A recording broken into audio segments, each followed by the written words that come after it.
थी, लेकिन इस ड्यू सॉफ्ट ने मुझे हीरा बना दिया। दोस्तों, वो कुमार विश्वास की लाइन, 2 लाइन गुनगुनाने को जी चाहता है। कोई दीवाना कहता था, कोई पागल समझता था, मेरे दिल की ये बेचैनी बस ड्यू सॉफ्ट समझता था। दोस्तों, अगर आप मेरी जिंदगी के बारे में थोड़ा बहुत भी जानते हैं, तो मेरे लिए मतलब ये बहुत बड़ा आश्चर्य है, ये बहुत बड़ा मेरे लिए सौभाग्य है कि एक इंसान जीवन में ये सपने कभी देख ही नहीं सकता है जो सपने मैं पूरे कर चुका हूं ड्यू सॉफ्ट के अंदर। अगले 40 से 45 मिनट तक मैं आप लोगों के साथ हूं और मैं अपनी जिंदगी के कई पहलुओं से रूबरू करवाऊंगा मैं आपको, और मैं अपने अनुभवों को आपके साथ शेयर करूंगा। My dear friends, respected my all appliances, मेरे जितने गुरुजन हैं ड्यू सॉफ्ट के तमाम अपलाइंस जिनसे मैंने बहुत कुछ सीखा है, उन सभी लोगों को बहुत बहुत शुक्रिया। मेरे तमाम टीममेट्स जो हिंदुस्तान के कोने कोने में है, इवन हिंदुस्तान के बाहर कई देशों में आज कार्यरत हैं, ड्यू सॉफ्ट की तमाम टीम, ड्यू सॉफ्ट की तमाम एक एक ड्यू सॉफ्टियन, चाहे वो बिहार से हो, चाहे वो बंगाल से हो, चाहे वो उत्तर प्रदेश से हो, चाहे वो साउथ इंडिया से हो, नॉर्थ इंडिया से हो, ईस्ट इंडिया से हो, वेस्ट इंडिया से हो, या ग्लोबली इंडिया के बाहर किसी भी देश से हो, मैं सभी लोगों को दिल की गहराइयों से ड्यू सॉफ्ट के इस प्लेटफॉर्म पर हार्दिक दिल से स्वागत करता हूं। My dear friends, this is Ranvijay, और आगे मैं बात करूंगा अपने बारे में कि ड्यू सॉफ्ट मेरी जिंदगी को मानो यू टर्न दिया है मेरी लाइफ में। मैं तो यही कहता हूं, अगर एक इंसान कोई सपने देखे भी ना, तो शायद इतना बड़ा सपना, मैं जिस हालात में था, मेरी जो बैकग्राउंड है, मैं जहां पैदा हुआ था, वहां से अगर देखे भी ना, तो ये सपने देखना बहुत बेईमानी होता है। शायद ये सपने देखने की बात नहीं होगी, लेकिन आज ड्यू सॉफ्ट ने उन सपनों को पूरा किया है। दोस्तों, मैं अक्सर कहता हूं कि it's in power of due soft. आज एक बहुत अच्छी लाइन मैंने कहीं पढ़ी थी कि आज अमीर लोग तेजी से आगे क्यों बढ़ जाते हैं और कुछ लोग क्यों गरीब ही बने रह जाते हैं। क्योंकि कुछ लोग गरीब इसीलिए रह जाते हैं क्योंकि वो लोग अपॉर्चुनिटी को एक स्कैम की तरह समझते हैं और वो अपॉर्चुनिटी को समझ नहीं पाते। दोस्तों, मैं ये नहीं कहूंगा कि आज से 20 साल पहले मैंने ड्यू सॉफ्ट को परख लिया था और अपॉर्चुनिटी समझ करके ज्वाइन किया था। मैं ये नहीं कहूंगा कि मेरा विजन इतना बड़ा था कि ये ड्यू सॉफ्ट मेरी जिंदगी को 7वें आसमान तक लेकर जाएगी। ये मैंने कभी नहीं सोचा था, लेकिन हाँ, ये जरूर सोचा था कि ड्यू सॉफ्ट से मैं अपनी जिंदगी को थोड़ी बहुत जरूर बदल पाऊंगा। डियर फ्रेंड्स, शुरुआती दौर में जो सपने देखे थे वो भी पूरे हुए हैं, और जिन सपनों को मैंने सपने में भी नहीं देखा था ड्यू सॉफ्ट से, आज वो सारे सपने पूरे हो चुके हैं। तो सवाल पैदा होता है, क्या ये जादू है? Is it magic? ये क्वेश्चन अराइज होता है। फिर क्या है ये? क्या ये जादू है? क्या ये मैजिक है? क्या ये चमत्कार है? मैं तो कहूंगा no, it is not a magic, it is not a चमत्कार, it is a system. You have to know the power of direct selling, power of due soft. आप ड्यू सॉफ्ट की पावर को समझिए, आप डायरेक्ट सेलिंग की power को समझिए, और उससे भी बड़ी बात कहूंगा, आप एक इंसान की ताकत को समझिए। कुछ लोग ड्यू सॉफ्ट की पावर को समझते हैं, कुछ लोग जानते हैं due soft is a powerful system जिन्होंने इतने सारे लोगों को करोड़पति बनाया, सक्सेसफुल बनाया। और लोग क्या सोचते हैं मालूम? वो कर सकते हैं, पर मैं नहीं कर सकता, क्योंकि उसमें दम है, शायद मेरे में नहीं है। मैं हाथ जोड़ के हमारे साथ उपस्थित आज तमाम हिंदुस्तान के कोने कोने से एक एक ड्यू सॉफ्टियन जो उपस्थित है, मैं सभी लोगों को यह कहना चाहूंगा कि फ्रेंड्स, जितना पावरफुल हमारा ड्यू सॉफ्ट है, उससे ज्यादा पावरफुल आप हैं। शायद आपने कहीं पढ़ी होगी या सुनी होगी, स्वामी विवेकानंद की वो लाइन याद कीजिए, जब वो कहते हैं कि प्रतिदिन आप 10 मिनट अपने आप को दें, अपने आप से 10 मिनट बातें कीजिए। क्यों? तभी आप अपने आप को पहचान पाएंगे। सवाल पूछिए खुद से, मैं कौन हूं? मैं कहां जाना चाहता हूं? मैं कहां पहुंचना चाहता हूं? ये स्वामी विवेकानंद की लाइन है। प्रतिदिन अपने आप को 10 मिनट दीजिए, अपने आप से बातें कीजिए, अपने आप को पहचानिए। आप कौन हैं? आप कहां जाना चाहते हैं? आपके जीवन का लक्ष्य क्या है? आपका मकसद क्या है? कम से कम अपने को तो पहचानिए, माय डियर फ्रेंड्स। और दूसरी लाइन कहते हैं स्वामी विवेकानंद, अगर आपने खुद के दर्शन नहीं किए, फिर से रिपीट करता हूं, अगर आपने खुद के दर्शन नहीं किए तो समझो आप इस दुनिया में एक महापुरुष से मिलने से वंचित रह जाएंगे। कितनी प्यारी सी लाइन है और कितनी सच्ची लाइन है, माय डियर फ्रेंड्स। वो सीधा सीधा कहते हैं, यू आर द बेस्ट, और आप इस दुनिया के सबसे ताकतवर प्राणी हैं, आप इस दुनिया के महापुरुष हैं। बस आपको यह भरोसा होना चाहिए कि आपके अंदर वो सारी काबिलियत है, आपके अंदर वो सारी क्षमता है महापुरुष बनने की। माय डियर फ्रेंड्स, मेरा आप सभी लोगों से रिक्वेस्ट होगा, आइडेंटिफाई योरसेल्फ, अपने आप को पहचानिए, अपने आप का आत्म दर्शन कीजिए, अपनी शक्ति को पहचानिए। शायद आपको याद होगा, रामायण की गाथा में, रामायण की स्टोरी में एक बार हनुमान जी को भी याद दिलाना पड़ा था कि आप महावीर हैं, आप महावीर हैं, आप अनन्य शक्ति के मालिक हैं। उनको भी एक बार याद दिलाना पड़ा था। दोस्तों, भाइयों एवं बहनों, हमारे तमाम ड्यूसॉफ्टियन साथी, जरा सोचिए, आपने सुना होगा राइट ब्रदर्स का नाम, राइट ब्रदर्स। आपने सुना होगा गैलीलियो का नाम, आपने सुना होगा न्यूटन साहब का नाम, आपने सुना होगा थॉमस अल्वा एडिसन का नाम, आपने सुना होगा शाहजहां के बारे में, आप सुने होंगे धीरूभाई अंबानी के बारे में। ये तमाम वो लोग हैं जिन्होंने इस दुनिया में अपना नाम और अपना पहचान अपने दम पर स्थापित किया है। मैं आपसे ही पूछना चाहता हूं, राइट ब्रदर्स ने ही हवाई जहाज का आविष्कार क्यों किया? गैलीलियो ने हवाई जहाज का आविष्कार क्यों नहीं किया? शाहजहां ने ही ताजमहल का निर्माण क्यों करवाया? धीरूभाई अंबानी ने क्यों नहीं करवाया? पैसे नहीं थे क्या? सर, उसके पास इतने पैसे थे कि वो एक दो नहीं, चाहता तो पूरे हिंदुस्तान के हर स्टेट में एक ताजमहल बनवा दे। थॉमस अल्वा एडिसन ने ही बल्ब का आविष्कार क्यों किया? न्यूटन, सर आइजक न्यूटन ने ही आखिर क्यों लॉ ऑफ ग्रेविटी का इजाद किया कि पृथ्वी एक चुंबक है? ये लॉ दिया न्यूटन साहब ने, आखिर क्यों? बहुत सिंपल है। मैं क्या कहना चाहता हूं, मैं आपको बिल्कुल समझाना चाहता हूं माय डियर फ्रेंड्स, कि जिस व्यक्ति ने जिसके बारे में सोचा, उन्होंने अपनी सोच को पूरा किया। राइट ब्रदर्स ने जब आसमान में उड़ती हुई चिड़िया को देखा तो उसे यह ख्याल आया कि काश चिड़िया की तरह हम इंसान भी अगर उड़ सके तो मजा आएगा। और यह सोच जब उनके दिल में आई तो फिर उसके पीछे लग गए। न दिन देखा न रात, न बाएं देखा न दाएं, और मिशन पे लग गए। और कहते हैं ना, स्वामी विवेकानंद कहते हैं कि जागो, उठो, जागो, और तब तक अपने लक्ष्य पे लगे रहो जब तक अपने लक्ष्य की प्राप्ति ना कर लो। और यही किया राइट ब्रदर्स ने। वो लगे रहे और अंततः वो हवाई जहाज का आविष्कार करने में कामयाबी हासिल करी।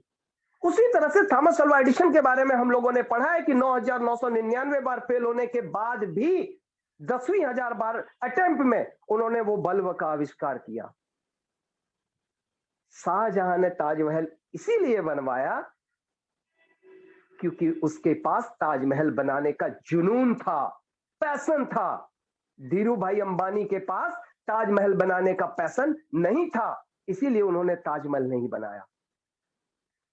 इतिहास गवाह है कि जब आप शिद्दत से किसी चीज के बारे में सोचते हैं या चाहते हैं तो सिर्फ आप नहीं बल्कि पूरी कायनात आपके उस सपने को पूरे करवाने में जुट जाती है। लेकिन सवाल पैदा होता है कि क्या आप जो मांग रहे हैं परम पिता परमेश्वर से, क्या मांगने में आपका शिद्दत है? क्या आप जुनून की हद को पार करके मांग रहे हैं कोई चीज, या बस यूं ही मांग लिया? याद कीजिए सर आइजैक न्यूटन को, जब वो सेब के पेड़ के नीचे सोए हुए थे। ये सब लोग स्टोरी जान रहे इसीलिए मैं ये बता रहा हूं। और उनके बगल में जब एक सेब का फल गिरा, परेशान हो गए वो, ये सेब नीचे ही क्यों गिरा, ऊपर क्यों नहीं गया, दाएं क्यों नहीं गया, बाएं क्यों नहीं गया? उन्होंने अपने पेरेंट्स से पूछा, जवाब नहीं मिला। टीचर से पूछा, जवाब नहीं मिला। पड़ोसियों से पूछा, जवाब नहीं मिला। लेकिन उनके दिल में ये सवाल बना रहा कि आखिर ये एप्पल नीचे क्यों गिरा। और वो तब तक लगे रहे जब तक कि उनको इस सवाल का जवाब नहीं मिल गया। और अंततः उन्होंने ये खोज निकाला कि पृथ्वी एक चुंबक है। लॉ ऑफ ग्रेविटी का प्रतिपादन किया उन्होंने। 3 नियम दिए, न्यूटन का पहला नियम, न्यूटन का दूसरा नियम, न्यूटन का तीसरा नियम। माय डियर फ्रेंड्स, जब आपकी सोच हद की सीमा को पार करती है ना, तो ऊपर परम पिता परमेश्वर कहता है ये पागल है यार, इसको दे दो ना, दे दो, जो मांगता है दे दो इसको, अब ये रुकने वाला नहीं है, इसको दो। लेकिन जब हम यूं ही कहते भैया मेरे को करोड़पति बना दो, यूं ही, उसमें कोई शिद्दत नहीं है। भगवान हमें चेक करता है, परम पिता परमेश्वर हमें चेक करता है, क्या ये जो कह रहा है, क्या इसमें इसका जुनून है, क्या इसमें उसका पागलपन है। एक्चुअली मैं साइंटिफिकली बात करना चाहूंगा, साइंस के बतौर, कि जब हम किसी चीज के बारे में सोचते हैं और बार बार सोचते हैं, जुनून की हद तक सोचते हैं, तो वो मेरी सोच हमारे सबकॉन्शियस माइंड में फिट हो जाता है। सबकॉन्शियस माइंड में फिट हो जाता है। जब हम किसी चीज के बारे में सोचते हैं और बार बार सोचते हैं, बार बार सोचते हैं, तो वो हमारे सबकॉन्शियस माइंड में जाके फिट हो जाता है माय डियर फ्रेंड्स। और याद रखिए, एक बार कोई चीज अगर आपके सबकॉन्शियस माइंड में फिट हो जाए ना, तो यकीन मानिए वो सपने किसी भी कीमत पर पूरे होंगे। दुनिया की कोई ताकत उसको रोक ही नहीं सकती है। सबकॉन्शियस माइंड को यह नहीं पता कि ये चीजें पॉजिटिव है या ये नेगेटिव है।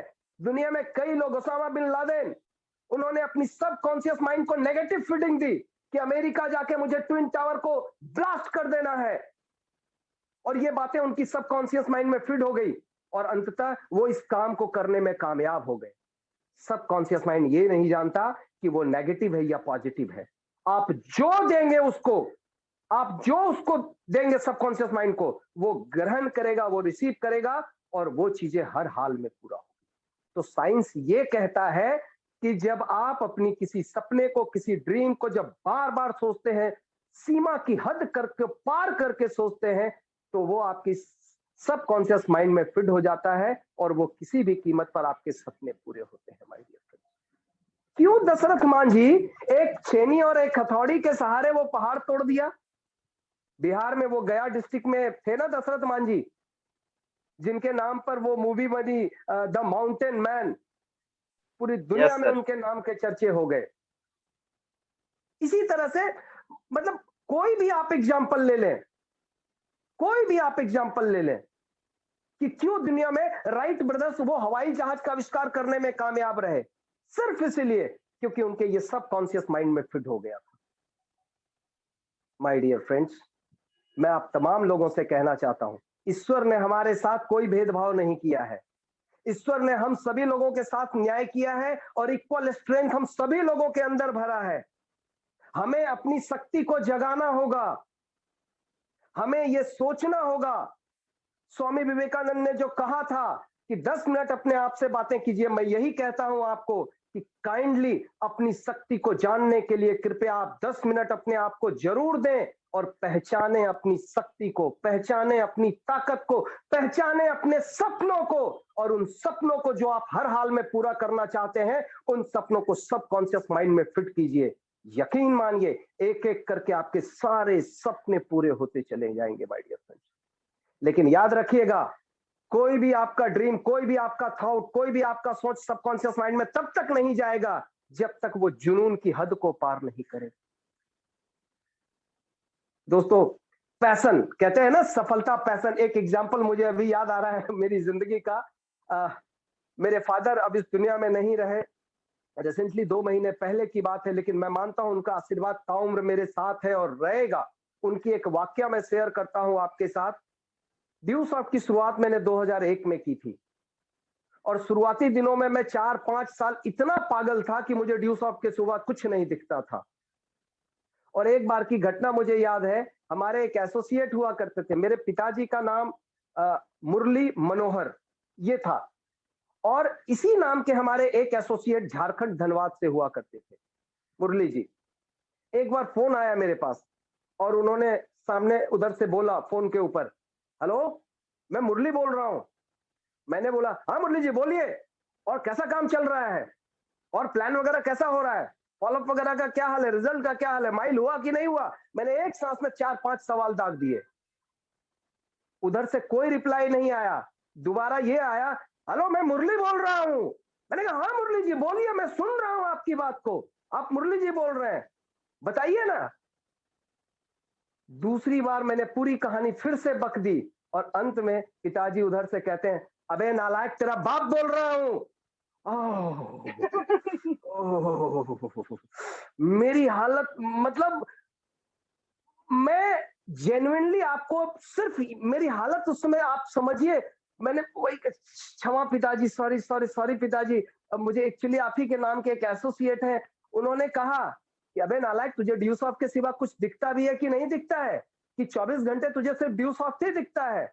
और यही हकीकत था, यही हकीकत था, मुझे सिर्फ ड्यू सॉफ्ट दिखता था और कुछ नहीं दिखता था। और आज भी यही चीजें हैं। मैं यही कहता हूं दोस्तों, जब आपके सपने जुनून की हद को पार करेगा ना, मैं कहूंगा आपके सपने को दुनिया की कोई ताकत रोक नहीं पाएगी, और आप किसी भी कीमत पर अपने हर सपने को पूरा करेंगे। एज एग्जांपल मैं अपनी ही कहानी आपको बताता हूं। मैं ड्यूसॉफ्ट में जब आया, सैकड़ों लोग आते हैं, हजारों लोग आते हैं, लाखों लोग आते हैं, 50 लाख लोगों का परिवार है हमारा ड्यूसॉफ्ट का। लेकिन क्या सारे लोग सक्सेसफुल बन जाते हैं? क्या सारे लोग करोड़पति बन जाते हैं? और सीधा जवाब है नो, नो। यस, ड्यूसॉफ्ट समंदर है, और जिसमें औकात है वो लोटा से पानी निकाले, बाल्टी से पानी निकाले, ड्रम से पानी निकाले, या सीधा एक पाइप डाल दे अपने घर तक और 24/7 पानी आता रहे। It depends upon you friends.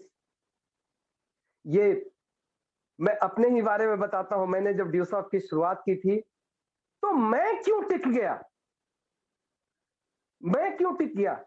इससे पहले मैं थोड़ा सा बैकग्राउंड बता दूं तो आपको शायद सुविधा होगी। दोस्तों, बिहार में एक डिस्ट्रिक्ट है जमुई, और जमुई शहर से 30 किलोमीटर दूर एक ऐसा गांव जहां जीवन की कोई मूलभूत सुविधा नहीं, ना पक्की सड़क, ना बिजली, ना टेलीफोन, ना mobile tower. And still, till now, आज भी बात करूं, जो मेरा गांव जन्मस्थली है, गूगल मैप में वो जगह नहीं आता। वो जगह का नाम है पनिया पताल। वो मैप में आज भी नहीं आता। आज भी वहां पक्की सड़क नहीं है। आज भी वहां मोबाइल का टावर नहीं आता। आज भी वहां बिजली नहीं है। आज भी वहां टेलीफोन के वायर नहीं गए हैं। आज भी वहां स्कूल नहीं है। आज भी वहां हॉस्पिटल नहीं है। माय डियर फ्रेंड्स, एक ऐसे जगह में मेरा जन्म होता है, और मैं मशगूल था, मस्त था अपने लोगों के बीच। हमारे गांव के जो दोस्त थे, कुछ लोग बकरियां चराते थे, कुछ लोग गाय चराया करते थे, कुछ लोग भैंस चराते थे। मेरे घर में खानदानी एक छोटी सी किराना खिचड़ी परोस की दुकान हुआ करती थी। मैं उसी में बैठा करता था जब पढ़ता था। हमारे गांव में एक गुरुजी रहा करते थे, और हमारे घर के सामने एक खलिहान था। तो गुरुजी आते थे और बोरा लेकर के खलिहान में जाते थे और पढ़ाई करते थे। बीच में कभी ज्यादा धूप हो गई तो छुट्टी, कभी बारिश हो गई तो छुट्टी, कभी ज्यादा ठंड हो गई तो छुट्टी। तो इस तरह से चलता था। अब वहां जो मेरे दोस्त और सर्कल थे, हमारे गांव में लोग खेती बाड़ी और गाय गोरू के अलावा और कोई धंधा नहीं था, बस यही। कुछ लोग मेरे जो फ्रेंड लोग थे, मेरे, आप पूछेंगे सर आपका सबसे फेवरेट फ्रेंड कौन था, तो नाम भी लूंगा तो आप हंसेंगे, यकीन उसका नाम था तेजवा, तेजो। वो भैंस चराता था, मेरे कई मित्र बकरियां चराते थे, मेरे कई मित्र खेतों में काम करते थे और मैं भी वहां रहकर यही सारी चीजों को करता। मैंने शुरू में कहा कि ड्यू सॉफ्ट में जो आज चीजों को मैं पूरा किया हूं, मैं उनको सपने में भी नहीं सोच सकता। जो चीजें आज पूरा हुई है, ये सपनों से बाहर की दुनिया है मेरे लिए, लेकिन ये हुआ है। फ्रेंड्स, मैं इस हालात में था, पढ़ने के लिए मैं जमुई आया हुआ था और वहां से जब मैंने 10वीं पूरी की तो वहां से पढ़ने के लिए मैं किसी तरह से पटना आया। पिताजी ने मुझे पटना भेजा। पिताजी का शौक ये था कि वो इंजीनियर बनना चाहते थे, पर मेरे दादाजी ने उनको इंजीनियर बनने से रोका। बोला, इंजीनियर बन के क्या करेगा, बैठो दुकान में अपना काम धंधा करो। और ये ख्वाब उनका अधूरा रह गया था, तो मेरे पिताजी मुझे इंजीनियर बनाना चाहते थे, इसीलिए किसी तरह से पैसे का जुगाड़ करके बोले, बेटा तुम जाओ, मैं तेरे पढ़ने के लिए पैसे जुगाड़ करूंगा, दूंगा, कोई टेंशन मत लेना। मैं पटना आ गया, पढ़ाई कर रहा था और इन बिटवीन 18 जून 2001 को ड्यू सॉफ्ट से सामना होता है और काफी बहस करने के बाद, मतलब जीवन में पहली बार मैं नेटवर्क मार्केटिंग या डायरेक्ट सेलिंग को सुन रहा था। दूर दूर तक भरोसा नहीं था। अभी जैसे हमारे विनय जी है ना, इंजीनियर विनय, तो इंजीनियर के बारे में सुना था, डॉक्टर के बारे में सुना था, दुकानदार के बारे में सुना था, खेती-बाड़ी करने के बारे में सुना था, सरकारी नौकरी, प्राइवेट नौकरी ये सुना था, डायरेक्ट सेलिंग नेटवर्क बिजनेस ये क्या होता है? ये कभी नहीं सुना था। तो जो लेकर आए थे ड्यूसॉफ उनको तो ऐसी की तैसी कर दी, काफी बहस हुआ, लेकिन अंततः वो आदमी कसम खा के आए थे, तू डाल डाल तो मैं पात पात। रणविजय जी, मैं आपका गुरु हूँ। मेरे सीनियर थे, मेरे से 4 साल सीनियर थे वो। अंततः वो मुझे समझाने में कामयाब रहे कि ये टेक्नोलॉजी है और आने वाले कल में टेक्नोलॉजी को कोई रोक नहीं सकता। आप सब कुछ रोक सकते हैं पर टेक्नोलॉजी को नहीं रोक सकते हैं। और उन्होंने कहा था, जो कहा था आज सारी बातें सही होगी। मैं 2G के जमाने में ड्यूसॉफ्ट को ज्वाइन किया था, पर आज 5G 4G का जमाना है और जल्द ही हम लोग 5G में कदम रखने वाले हैं। माय डियर फ्रेंड्स, तो ड्यूसॉफ्ट मैंने जब ज्वाइन किया और एक दो प्रोग्राम को देखा तो मुझे लगा कि यार जो सपने मैं बचपन में देखा करता था, शायद मेरे वो सपने पूरे हो सकते हैं। वो सपने क्या थे? मैं सोचता था कि मैं ये गांव में हम लोग क्यों रहते हैं? हम लोग शहर में क्यों नहीं रहते? हम लोगों के पास टीवी क्यों नहीं हो सकता है? हमारा जो घर था वो मिट्टी का घर था, खपड़ैल का घर था। मैं ये वैसे तो मैं आपको ये बोलूं कि गांव शहर बहुत ज्यादा उस समय आइडिया नहीं था क्योंकि टीवी नहीं था। इवन जब छोटा बच्चा था तो घर पक्का का होता है, ऐसा भी कुछ छोटे बच्चे में आइडिया नहीं था। थोड़ा बड़ा हुआ तो ये चीजें आइडिया लगने लगी। जब पढ़ने के लिए बाहर निकला तो लगने लगा। जब पढ़ाई करने के लिए बाहर निकला तो ये मैं सोचने लगा कि यार ये सब मेरे पास क्यों नहीं है, ये सब मेरे परिवार के पास क्यों नहीं है? क्यों मेरे पास मिट्टी का घर है? क्यों मेरे पास खपड़ाल का घर है? क्यों मेरा घर शहर में क्यों नहीं हो सकता है? क्यों, जैसे गांव में था तो वहां टेलीविजन नहीं होता था और वो मुझे ये बड़ा दुख था। ये बहुत दुख था मुझे। टेलीविजन नहीं था और टेलीविजन में कुछ वो मूवी वो कुछ आता नहीं था। उसके लिए उस समय डिश एंटीना भी नहीं हुआ करता था। उस समय शहर में आते तो आपको केबल टीवी का कनेक्शन मिलता था। और यही मेरा दुख था, मैं शहर शहर में क्यों नहीं हो सकता? टीवी हम लोग क्यों नहीं देख सकते हैं? मेरे भाई बहन टीवी का लुत्फ क्यों नहीं उठा सकते हैं? वो लोग रेस्टोरेंट में खाना खाने क्यों नहीं जा सकते? वो लोग सिनेमा देखने क्यों नहीं जा सकते हैं? ये मेरा दर्द था और ये दर्द मैं सीने में दबा के रखा था। ये तब की बात है जब मैं ड्यू सॉफ्ट में नहीं था और मैं यही सोचा करता था, बहुत मेहनत करूंगा, बहुत पढ़ूंगा और इतने पैसे कमाऊंगा कि अपने पूरे परिवार को गांव से निकाल करके शहर लाऊंगा।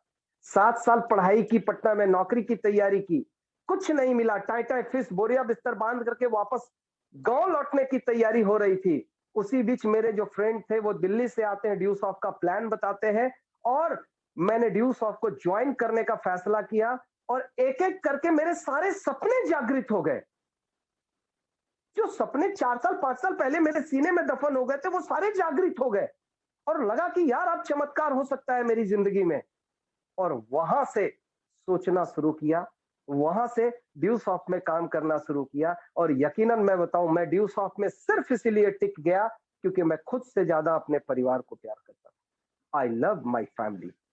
मैं अपने माँ बाप को प्यार करता था, मैं अपने भाई बहन को प्यार करता था, मैं अपने चाचा चाची चचेरे भाई बहन सभी लोगों को प्यार करता था और खुद से ज्यादा करता था। मेरी सोच थी, मैं फुटपाथ पर सो जाऊं चलेगा, मैं भूखे पेट सो जाऊं चलेगा, पर मेरी फैमिली को राजमहल चाहिए। मेरे माँ बाप को अच्छे खाने चाहिए, ये इसके साथ मैं कॉम्प्रोमाइज नहीं कर सकता था। और ड्यू सॉफ्ट में जब आया तो मुझे यही लगा कि जो सपने मेरे थे, जिनको मैं पढ़ाई करके पूरे नहीं कर पाया, मैं उन सपनों को पूरे कर सकता हूं। शहर में मेरा घर हो सकता है, मेरे पास कार हो सकता है, मेरे पास वो तमाम सारे सपने पूरे हो सकते हैं।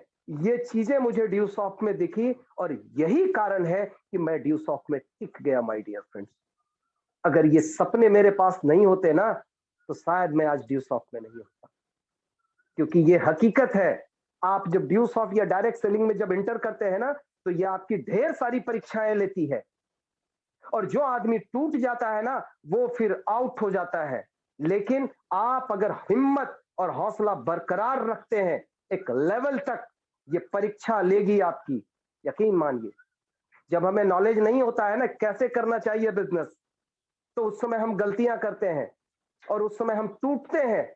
शुरुआती दौर में अगर आप अपने आप को हौसला और हिम्मत बरकरार रखने में कामयाब हो गए, तो यकीन मानिए एक दिन आप हीरा बनकर निखरेंगे और पूरी दुनिया आपको सल्यूट करेगी। ये बात मैं यूं ही नहीं कह रहा हूं, बल्कि दावे के साथ कह रहा हूं कि मेरे जैसा लड़का आज अगर क्राउन ज्वेल 2000 से ज्यादा माइल पूरा करके 8 करोड़ से ज्यादा की कमाई करके आपके बीच अगर खड़ा है, मेरे जैसा लड़का, उस गांव से निकलने वाला लड़का, तो यकीन मानिए आप सभी लोग इन सपनों को पूरे कर सकते हैं और एक कामयाब ड्यू सॉफ्टियन बन सकते हैं।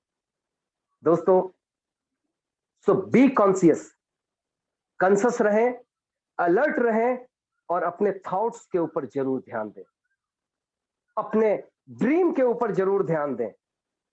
हम गलतियां क्या करते हैं मालूम? हमें क्या हासिल करना है पता ही नहीं है और हम करने लगते हैं प्लान, हम करने लगते हैं फॉलो अप, और वही कहानी होती है, उल्टा फूंक वो मार देता है और हम वापस घर आते हैं और कहते हैं माई बाप ड्यू सॉफ्ट मेरे लायक नहीं है, क्षमा चाहता हूं। ड्यू सॉफ्ट कुछ लोग सक्सेस हो सकते हैं, मैं नहीं हो सकता, मैं नहीं हो सकती। मैं फिर कहूंगा ये क्यों होता है मालूम? ये इसीलिए होता है क्योंकि आप अपने सपनों को आइडेंटिफाई नहीं किया, आप कमिटेड नहीं है अपने ड्रीम को लेकर, आप कमिटेड नहीं है अपने सपनों को लेकर। जिस दिन आप अपने सपनों को लेकर कमिटेड हो जाएंगे ना, लोग कितना भी हमें दुत्कारेंगे, हम एक और चैलेंज लेकर आएंगे। अब तो मुझे करना ही पड़ेगा क्योंकि मुझे तुझे करके दिखाना है कि देख तूने कहा था कि तू ड्यू सॉफ्ट नहीं कर सकता है, देख मैंने करके दिखा दिया। और ये हुआ है मेरे साथ। जब मैं पटना के दल्लली रोड में रहता था ना, तो घर से निकलते ही एक चाय की दुकान थी। जब मैं काम करने जाता था, तो लोग 4-5 लोग चाय पीते रहते थे, पड़ोस वाले लोग थे और वो कहते थे, "देख, देख, देख करोड़पतिया जा रहा है। अबे देख, देख इसका ऑटोग्राफ ले ले, पता नहीं भविष्य में ये मिलेगा कि नहीं मिलेगा। अबे इसका एक फोटो खींच करके रख ले, पता नहीं भविष्य में ये भेंट देगा या नहीं देगा।" मैं बताऊं, उन लोगों ने ये पोक कर करके मेरे दिल को एक तरह से यूं कहें कि फौलाद मेरे अंदर भर दिया। और मुझे लगने लगा कि यार अब तो मुझे तुझे दिखाने के लिए मुझे करना ही पड़ेगा। पहले तो मैंने इतना कमिटमेंट नहीं सोचा था, लेकिन अब तुझे दिखाने के लिए मुझे करना ही पड़ेगा। माय डियर फ्रेंड्स, संकल्प लिया, बाधाएं आती है। वो कहते हैं जितनी बड़ी मंजिल उतना बड़ा रोड़ा। ये हो ही नहीं सकता है कि आप राह में चले और आपको रोड़े ना मिले। ये हो ही नहीं सकता है। मुश्किलें आएंगी, मुश्किलों से लड़ने की क्षमता पैदा कीजिए। मुश्किलें आएंगी पर हमें फाइट करना है मुश्किलों से, और जो मुश्किलों से लड़ने में कामयाबी हासिल करते हैं वो लोग अक्सर कामयाब होते हैं। माय डियर फ्रेंड्स, मैं आपको दूसरे पॉइंट्स के ऊपर बात करना चाहूंगा कि आज ड्यू सॉफ्ट में हम काम करने के लिए निकल जाते हैं, प्लान फॉलो अप, पर मैं कहूंगा उससे पहले एक चीज के लिए आपको और सावधान करना चाहूंगा। Become super duper confident of your product. Sales का बहुत बड़ा रूल बताने जा रहा हूं। It is golden rule of sales. Become super duper confident of your product. आप जिस प्रोडक्ट को सेल करने जा रहे हैं उसको लेकर आप सुपर कॉन्फिडेंट हो जाइए, क्योंकि अगर आप कॉन्फिडेंट नहीं होंगे ना, तो दुनिया को आप कॉन्फिडेंट नहीं कर पाएंगे। और याद रखिए, सेल तब तक नहीं निकलता, सेल तब तक क्लोज नहीं होता है जब तक आप सामने वाले को कॉन्फिडेंस ना दिला दें। तो माय डियर फ्रेंड्स, कई बार हम गलतियां क्या करते हैं ना, कि हम अपने प्रोडक्ट को लेकर कॉन्फिडेंट नहीं होते हैं और हम मार्केट में लॉन्च हो जाते हैं। नतीजा फिर क्या होता है? उल्टी फूंक। फिर हमें उल्टी फूंक पड़ती है और हम हताश होकर घर में वापस आ जाते हैं।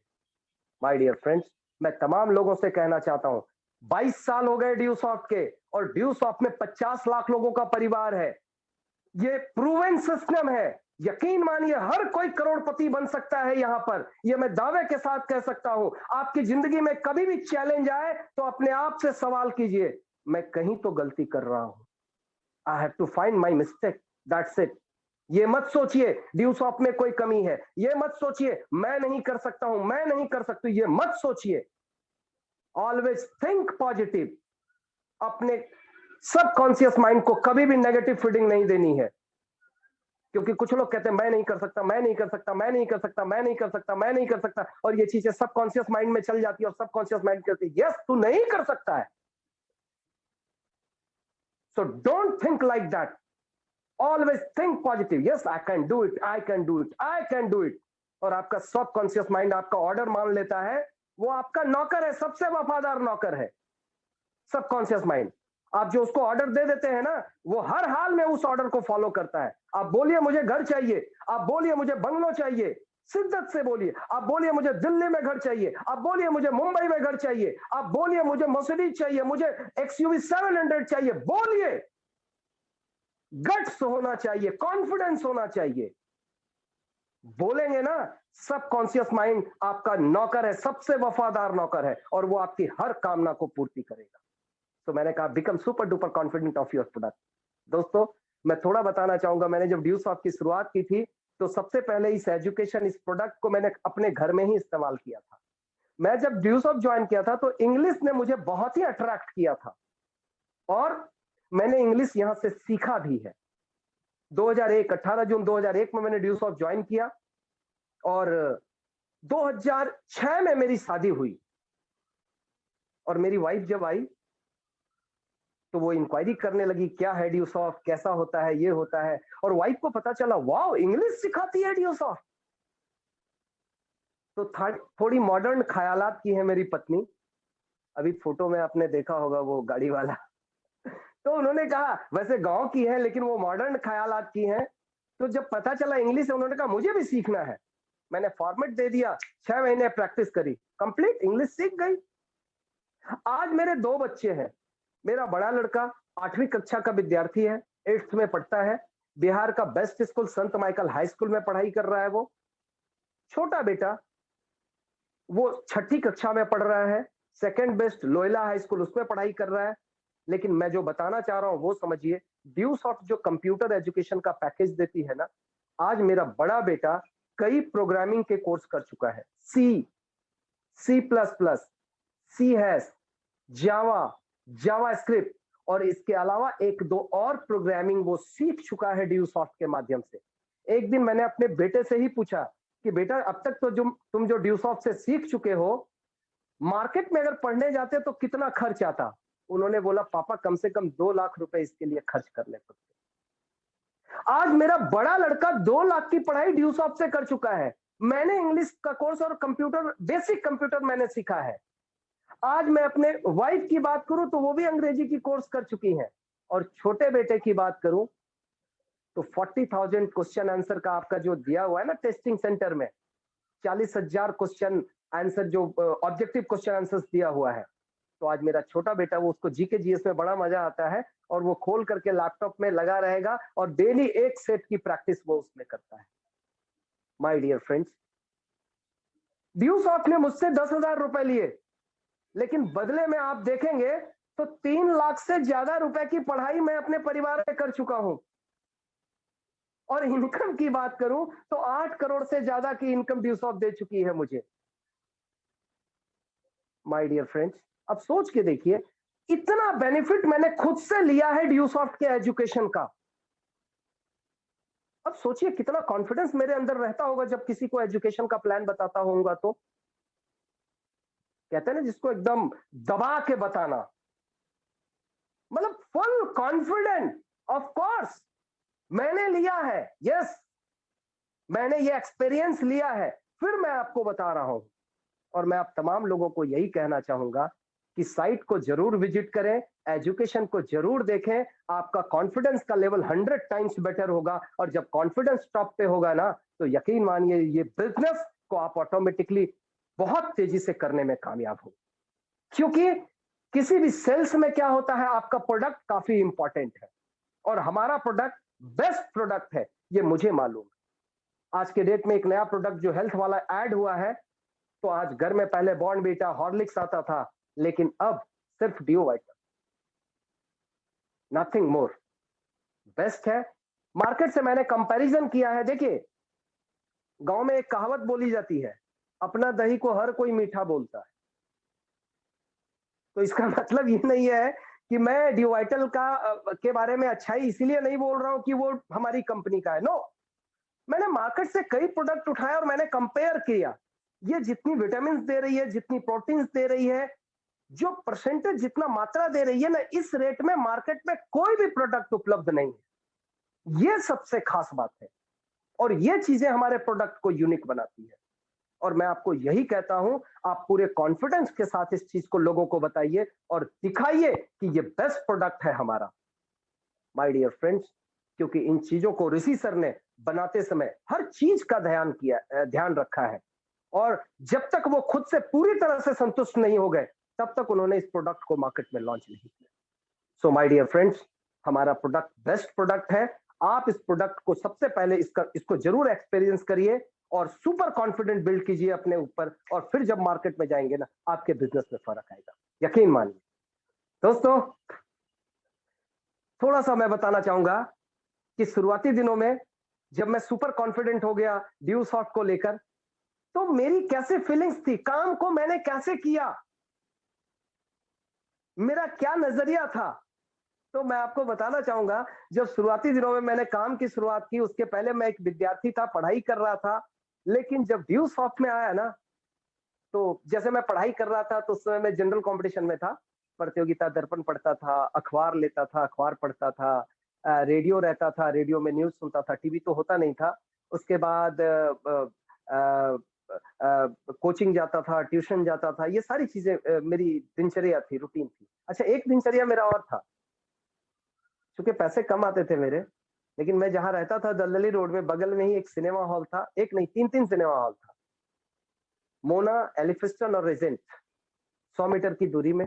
पैसे कमाते थे, सिनेमा देखने के पैसे नहीं होते थे, तो हर दिन शाम में जाया करता था वो सिनेमा हॉल की तरफ और सिनेमा का पोस्टर देख के ही काम चलाया करता था। एक बार की बात है, हमारे लॉज में, जिस लॉज में रहता था, दो लड़कों में झगड़ा हो गया और उन्होंने कहा, यार इस फिल्म में ये हीरो नहीं है, इस फिल्म का वो डायरेक्टर नहीं है, कोई और है। वो दोनों में झगड़ा होते होते बोला कि यार एक सुनो, इसका सॉल्यूशन लड़ो मत, रणविजय के पास चले जाओ। रणविजय को बहुत आइडिया है, वो सिनेमा नहीं देखता, सिनेमा का पोस्टर देखता है और उसको सब पता है, फिल्म का हीरो कौन है, डायरेक्टर कौन है, म्यूजिशियन कौन है, संगीतकार कौन है, गीतकार कौन है, सब बता देगा वो। और वो दोनों लड़ते झगड़ते मेरे पास आए और बोले कि बॉस, उस समय एक फिल्म आई थी दलाल, मिथुन चक्रवर्ती और आयशा जुल्का की, और झगड़ा ये था इस फिल्म का डायरेक्टर कौन है। मेरे पास आए और बोले कि रणविजय जी बताइए इस फिल्म का डायरेक्टर कौन है। मैंने कहा आपका क्या जवाब है, मैंने कहा आपका क्या जवाब है, दोनों, मैंने कहा आप दोनों गलत हैं, इस फिल्म के डायरेक्टर पार्थो घोष है। उन्होंने कहा कि बॉस, रणविजय जो बोल दिया उस पर कोई सवाल जवाब नहीं है, सीधा घर चलो अपने, ये जो बोल दिया उसको आंख बंद करके मानो, मुझे कोई चैलेंज नहीं करता था। क्यों? क्योंकि दोस्तों, मेरे पास जब पैसे नहीं होते थे, मैं पोस्टर्स देखा करता था और वो देख करके ही टाइम पास किया करता। लेकिन जब मैं ड्यूसॉफ्ट ज्वाइन किया, काम की शुरुआत की, मेरे हालत कैसे थे वो समझिए। भूल गया सब कुछ, याद नहीं अब कुछ। जो लड़का क्रिकेट का दीवाना था, आपको याद हो वो मैच जब भारत और श्रीलंका के बीच वर्ल्ड कप का क्वार्टर मैच चल रहा था, जयसूर्या कहा जाता था उस समय कि जयसूर्या के बल्ले में स्प्रिंग लगा हुआ है, वो जो बॉल हिट करे छक्का ही जाता था। और मैं और हमारे लॉज के लोग इतने पागल थे, एक कॉपी ली, 50 ओवर का पूरा हर एक बॉल का खाना बनाया, ये बॉल डॉट, ये बॉल 2 रन, ये बॉल 0 रन, ये बॉल विकेट, ये पूरा 50 ओवर का तैयार किया। क्वार्टर फाइनल मैच भारत और श्रीलंका, प्रभाकर की जम के पिटाई हुई थी। अंततः जब मैच हार गया, श्रीलंका जीत गई, भारत हार गया, पूरे लॉज में किसी ने, हम लोगों ने कोई नहीं खाना खाया, बहुत निराश हो गए, बहुत उदास हो गए। इतनी दीवानगी थी क्रिकेट। लेकिन क्या हुआ ड्यू सॉफ्ट के बाद? भूल गया सब कुछ, याद नहीं अब कुछ, सारी चीजों को भूल गया। वो सिनेमा हॉल के पोस्टर्स, वो हीरो, वो हीरोइंस, वो प्रतियोगिता दर्पण, वो रेडियो का न्यूज, बिहार का मुख्यमंत्री बदल गया और अपन को पता नहीं चला। वाह भैया, क्या कर रहे हो? इंडियन क्रिकेट टीम का कैप्टन चेंज हो गया, सोचिए, और पता नहीं चला। प्रतियोगिता दर्पण के ना जाने कितने एडिशन आ गए और मेरी नजर कभी उस पर नहीं गई। मजेदार बात सोचिए, उन दिनों कभी कभी गर्ल्स हॉस्टल के भी चक्कर लगा लिया करता था। लेकिन जब ड्यू सॉफ्ट में आया तो मानो वो गाना मुझे याद आ गया, तेरी गलियों में ना रखेंगे कदम आज के बाद। कभी ध्यान ही नहीं आया, ना तो सिनेमा हॉल की तरफ कभी गया, ना तो गर्ल्स हॉस्टल की तरफ गया। मतलब वो कहता ना, घोड़े का पट्टा लग जाना, मानो मुझे घोड़े का पट्टा लग गया था और मुझे ना बायां दिखता था ना दायां दिखता था, सिर्फ अगर दिखता था तो वो था due soft, due soft, due soft, और पागलों की तरह लगा रहा। 2001 में जो शुरुआत की मैंने काम की, 2006 तक मैं कौन हूं ये मुझे भी नहीं पता था। 5 साल मैं कहां हूं ये भी पता नहीं था। मेरे घर वालों का स्पेशल इंस्ट्रक्शन था, होली, दिवाली, दशहरा, ये 3 और छठ, 4 पूजा, होली, दिवाली, दशहरा और छठ, 4 पूजा में तुझे घर में रहना है, कहीं नहीं रहना है। लेकिन जब ड्यू सॉफ्ट ज्वाइन किया ना, तो ना होली में घर गया, ना दिवाली में घर गया, ना दशहरा में गया, ना छठ में घर गया। पिताजी क्या बोले मालूम? मैं 3 भाई हूं। पिताजी क्या बोले मालूम? अब मेरा बड़ा बेटा ना मेरे हाथ से निकल गया है, अब हम यही समझेंगे मेरा 2 ही बेटा है। यहां तक बातें हो गई, गांव से मेरे पास ऐसी ऐसी बातें आ गई। माय डियर फ्रेंड्स, तो ये जुनून की हद जब सवार हो गया ना, तो कुछ नहीं दिखता था, सिर्फ दिखता था plans of follow up, plans of follow up, plans of follow up, plans of follow up. और मुझे याद नहीं है कि पिछले पहले 6 सालों में, 5 सालों में, सॉरी 5 सालों में, 2001 से 2006 तक, पहले 5 सालों में एक दिन के लिए भी ड्यू सॉफ्ट से डिसकंटिन्यू हुआ हूं? No, super continuity, 24/7 only Dew Soft. My dear friends, मैंने कहीं पढ़ा है कि आप जब किसी प्रोफेशन में लंबे समय तक टिके रहते हैं ना, तो आप टॉप पे पहुंचते हैं। जैसे सचिन तेंदुलकर क्रिकेट खेलते थे, क्रिकेट छोड़ करके वो फुटबॉल नहीं खेलने लगे, फुटबॉल छोड़ करके वो बॉक्सिंग में नहीं चले गए, वो क्रिकेट ही खेलते रहे और 33 सालों तक उन्होंने क्रिकेट खेला। नतीजा क्या हुआ? वो क्रिकेट के भगवान बने। अमिताभ बच्चन की बात करें, पहली बार आई थिंक 1970 के आसपास की बात है, 50 सालों से वो फिल्म इंडस्ट्री में है और 1970 में जब मुंबई पहुंचे, उन्हें फुटपाथ पर सोना पड़ा, जबकि वो हरिवंश राय बच्चन के बेटे थे, इतने बड़े परिवार से थे। लेकिन उनका अपना ड्रीम था, मुझे अपनी पहचान खुद की बनानी है, मुझे बाप का नाम नहीं चाहिए, मुझे अपना नाम चाहिए। फुटपाथ पर सोया, लोगों के रिजेक्शन को देखा, कितने वो जब जाते थे वो किसी डायरेक्टर के पास, साहब मेरे को काम दे दो, तो डायरेक्टर लोग बोलते थे, प्रोड्यूसर लोग बोलते थे, भाई तू हीरो नहीं बन सकता। क्यों? यार तेरे आवाज में दम नहीं है, तू हीरो नहीं बन सकता। क्यों? तेरी टांगे बहुत लंबी है। और याद रखिए, आने वाले कल में बाद में उनका वही आवाज पूरी दुनिया को दीवाना बना दिया। रिश्ते में तुम्हें तेरा बाप लगता हूं, लेकिन नाम है शहंशाह। आए, इसी आवाज ने पूरी दुनिया को दीवाना बना दिया। जरा सोच के देखिए माय डियर फ्रेंड्स, पॉइंट फिर वही निकल के आता है। अगर लक्ष्य है तो चुनौतियां आएंगी, अगर चुनौतियां नहीं आ रही है तो आप गलत रास्ते पर हैं। अगर लाइफ में चैलेंजेस नहीं आ रहे हैं तो आप गलत रास्ते पर हैं। चेक कीजिए अपना रास्ता।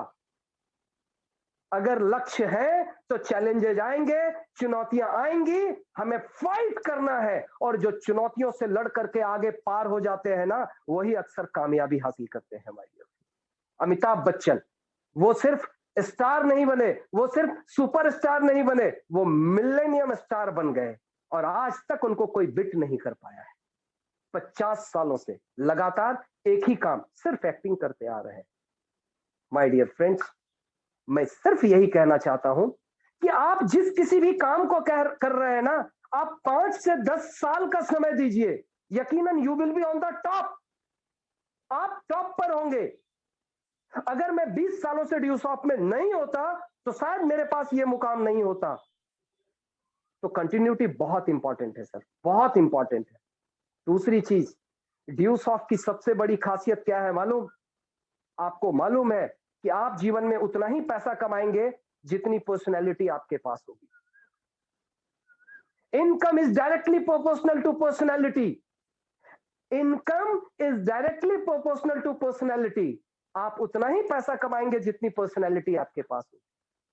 और ड्यूसॉफ की खासियत क्या है? ये हमारी पर्सनैलिटी को बिल्ड करता है, ये हमारी हुनर को बिल्ड करता है। सोचिए, जब हम प्लान करने जाते हैं तो हमें बुरा लगता है। हमें क्या लगता है?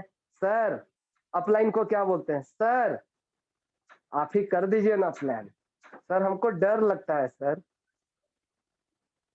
आप सोचिए, जब तक आप प्लान नहीं करते हैं तब तक आप अपने कम्युनिकेशन स्किल को डेवलप नहीं करते हैं।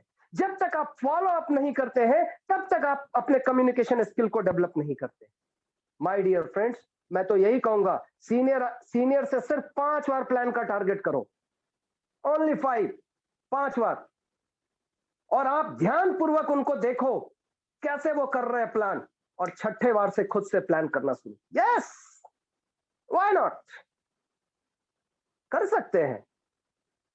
सोच के देखो, बचपन में जब आप चौथी, पांचवी, छठी, सातवीं, आठवीं, नौवीं, 10वीं में पढ़ते थे और क्रिकेट खेलने जब ग्राउंड में जाया करते थे तो अपने बदले पड़ोसी को बैटिंग करने के लिए देते थे क्या? भाई मैं बैटिंग नहीं करूंगा, मुझे डर लगता है, तू कर ले। बैटिंग के लिए तो मारा मारी होती थी, अरे बैटिंग देगा तभी खेलूंगा, नहीं तो नहीं खेलूंगा। तो मैं कह रहा हूं, बाकी सारा काम हम खुद कर सकते हैं, तो ड्यूसॉफ का जो काम है वो हम खुद क्यों नहीं कर सकते? माय डियर फ्रेंड्स, आप जितनी जल्दी ये सारा काम करना शुरू कर ले, अपॉइंटमेंट लेना, प्लान करना, फॉलो अप करना, आप जितनी जल्दी ये शुरू कर लेंगे, आप उतनी जल्दी अपनी पर्सनैलिटी को डेवलप करेंगे। और आप जितना ज्यादा प्लान और जितना ज्यादा फॉलो अप करेंगे ना, आपकी पर्सनैलिटी उतना ज्यादा डेवलप होगी।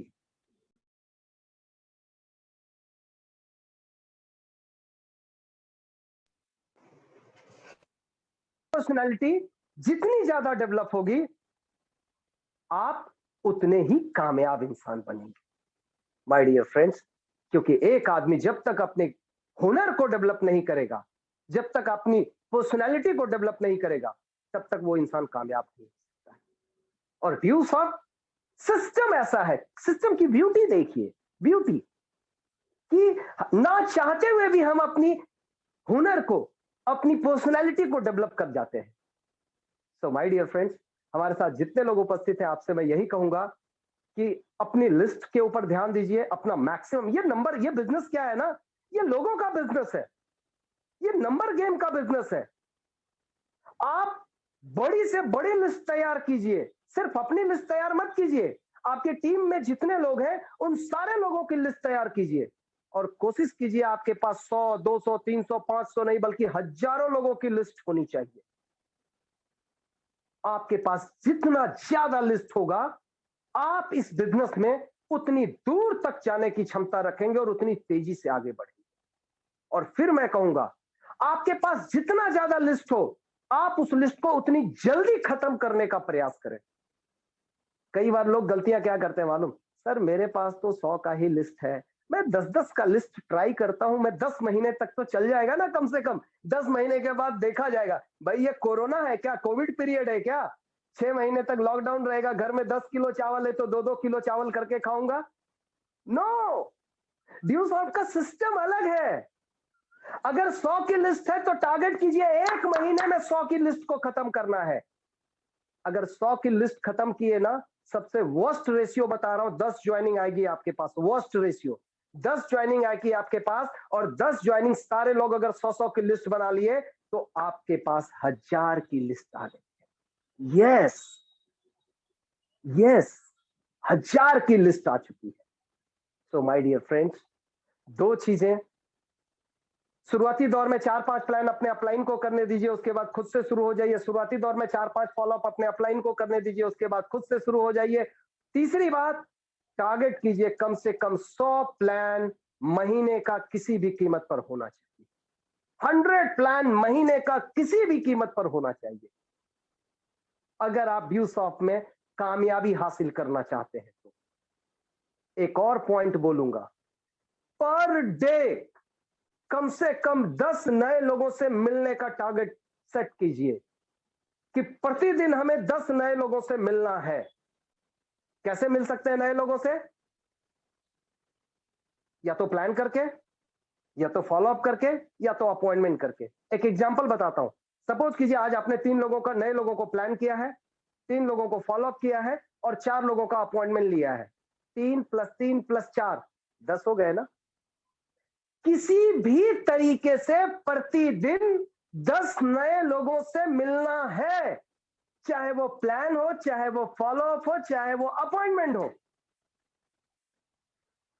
याद रखिए, मैं 10 नए लोग बोल रहा हूं। कुछ लोग क्या करेंगे, 10 एसोसिएट से मीटिंग कर लेंगे और बोलेंगे साहब मैंने 10 लोगों से मिल लिया।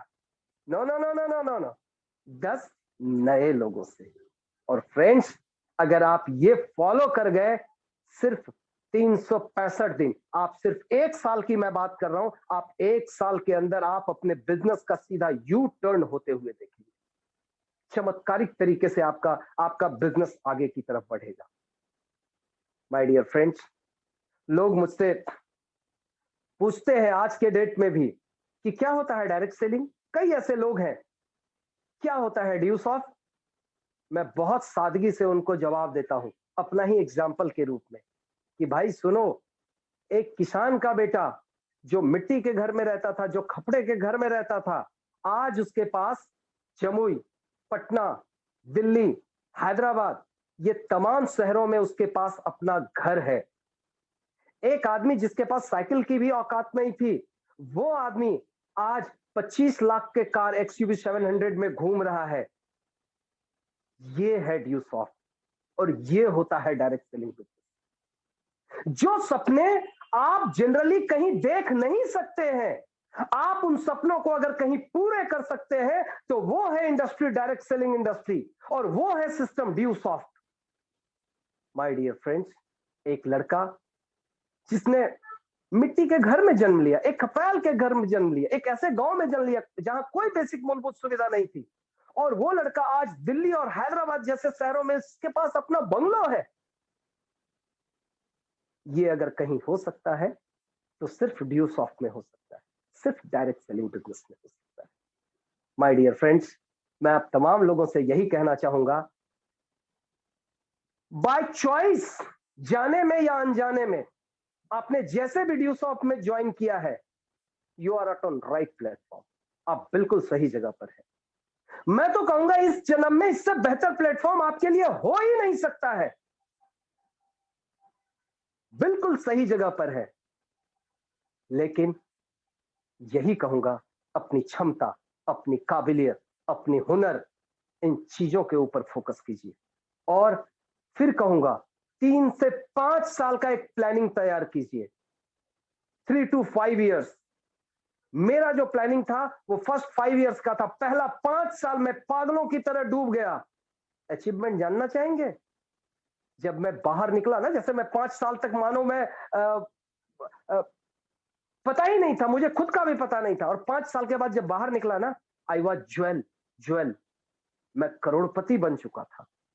और यही चीजें मैं आपको कहना चाहूंगा, 3 से 5 साल का टारगेट सेट कीजिए, और शिद्दत से अगर 3 से 5 साल काम कर दिए, आपको करोड़पति बनने से कोई नहीं रोक सकता है माय डियर फ्रेंड।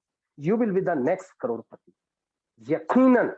दोस्तों, हवाई जहाज का आविष्कार होता है आसमान का सीना चीरने के लिए, पानी का जहाज का आविष्कार होता है समंदर का सीना चीरने के लिए। उसी तरह से इंसान की उत्पत्ति होती है सपनों को पूरा करने के लिए। My dear friends, we are human beings. किसी को कोई शक? हम सभी लोग इंसान हैं और हम विजेता बनने के लिए पैदा हुए हैं। हम सपने पूरे करने के लिए पैदा हुए हैं। मेरे फादर कहते हैं विनय, मेरे फादर कहते थे, अब है नहीं, वो कहते थे कि तू इस खानदान का चश्मो चिराग है। तूने जो किया है ना, वो मेरे खानदान में सैकड़ों सालों में, हजारों सालों में वो किसी ने नहीं किया है। शुरू में मैंने तुझे गलत समझा था। मैं बताता हूं वो वाक्या। मैं 2 से 3 मिनट का समय और लूंगा, इसके बाद प्रोग्राम को यहीं हम लोग समाप्त करेंगे। वो वाक्या मैं आपको समझाता हूं थोड़ा सा।